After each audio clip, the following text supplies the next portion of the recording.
சவுந்தரராஜன் 1961 கன்னியாகுமரியில் ஒரு அரசியல் பாரம்பரியமிக்க குடும்பத்தில் பிறந்தவர் என்பதும் அவருடைய அப்பா குமரி ஆனந்தன் அவர்கள் தமிழ்நாடு காங்கிரசின் மூத்த தலைவர் என்பதும் ஊரறிந்த விஷயமாகும். அப்படி ஒரு காங்கிரஸ் கோட்டையில் பிறந்த நம் தமிழிசை சிறு வயதிலேயே நான் எம்எல்ஏ ஆவேன் என்று சொல்லியிருக்கிறார். ஆனால் குடும்பம் சொன்னது என்னவோ, முதல்ல டாக்டர் ஆவதுதான் உன் கடமை என்று. பிறகு சென்னை மருத்துவக் கல்லூரியில் படித்து மகப்பேறு மருத்துவராக மாறினார். தமிழிசை இப்படி அரசியல் ஆசையை மனதில் வைத்துக் கொண்டு மருத்துவராக கிளினிக்கில் உட்கார்ந்தவர் கொஞ்சம் கொஞ்சமாக டிவி விவாதங்களுக்குள் நுழைந்தார். தமிழிசை பாரதிய ஜனதா கட்சியில் இணைந்த காலகட்டங்களில் அவருடைய அப்பா அதாவது குமரி ஆனந்தன் 6 மாதங்கள் பேசவில்லையாம்.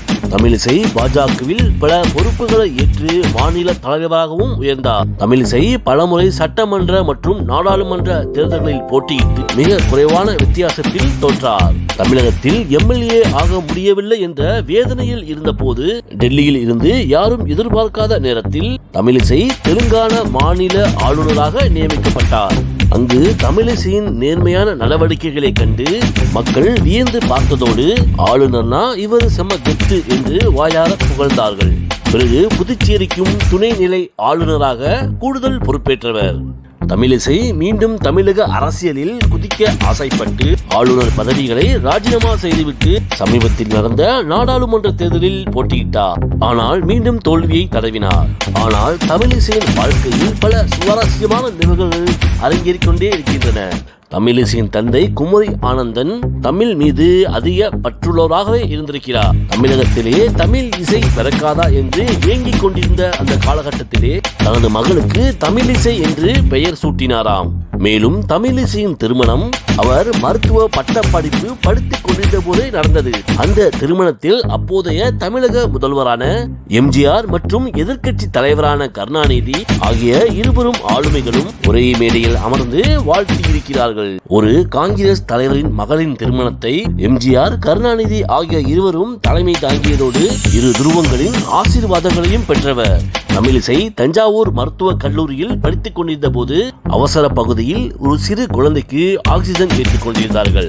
யதார்த்தமாக அங்கு வந்து சேர்ந்த தமிழிசை அக்குழந்தைக்கு ஆக்சிஜன் ஏற்றாமல் ஆக்சிஜன் ஏற்றுவது போன்று பாவனை செய்து கொண்டிருந்த அங்குள்ள உதவியாளர்களை பார்த்து ஆக்சிஜன் ஏற்றாமல் ஏன் அக்குழந்தையை கொல்ல முயற்சி செய்கிறீர்கள் என்று கேட்பதற்கு இங்கு ஆக்சிஜன் சப்ளை இல்லை என்றும் சிலிண்டர்கள் காலியாக உள்ளது என்றும் இதை நீங்களும் தெரியாத போல் இருந்து கொள்ளுங்கள், வெளியே அவரது பெற்றோர்கள் பார்த்து கொண்டிருக்கிறார்கள் என்று கூறியவுடன் ஆத்திரத்துடன் நான் டீனை சந்திக்க வேண்டும் என்று நேரடியாக அவரது அறைக்கு வெளியே காத்துக் கொண்டிருந்தார். டீன் அறைக்கு வெளியே இருந்த உதவியாளர் காங்கிரஸ் மூத்த தலைவர் குமரி ஆனந்தின் மகள் தங்களை பார்ப்பதற்காக வெளியே காத்துக் கொண்டிருக்கிறார் என்று டீனிடம் கூற உடனே அவர் தமிழிசையை உள்ளே வர அனுமதித்தார். அங்கு தமிழிசை டீனிடம் நடந்த சம்பவங்களை கூற அந்த டீன் அவரிடம் மன்னிப்பு கேட்பதோடு அக்குழந்தைக்கு ஆக்சிஜன் கொண்டு செல்வதற்கு உத்தரவிட்டார். இந்த நிகழ்வுகள் தமிழிசையின் மனதில் ஆழமாக பதிந்தன.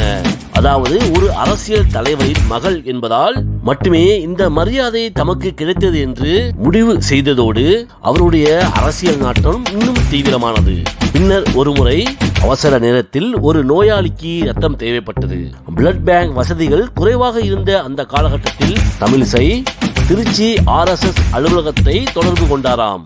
உடனடியாக RSS தொண்டர்கள் வந்து ரத்தம் கொடுத்து உதவியதை தமிழிசை பலமுறை மனம் திறந்து சொல்லியிருக்கிறார். தமிழிசை வெறும் டாக்டர் மட்டுமல்ல, சென்னையில் மருத்துவ படிப்புகளை முடித்த பின்பு கனடாவில் உள்ள டொரண்டோ பல்கலைக்கழகத்தில் சோனாலஜி மற்றும் FED சிகிச்சை ஆகியவற்றில் சிறப்பு பயிற்சி பெற்றவர். தமிழிசை அரசியல்வாதியாக இல்லை என்றால் உலக அளவில் பிரபலமான மகப்பேறு மருத்துவராக தமிழ்நாட்டிலிருந்து கிளினிக் திறந்திருப்பார்.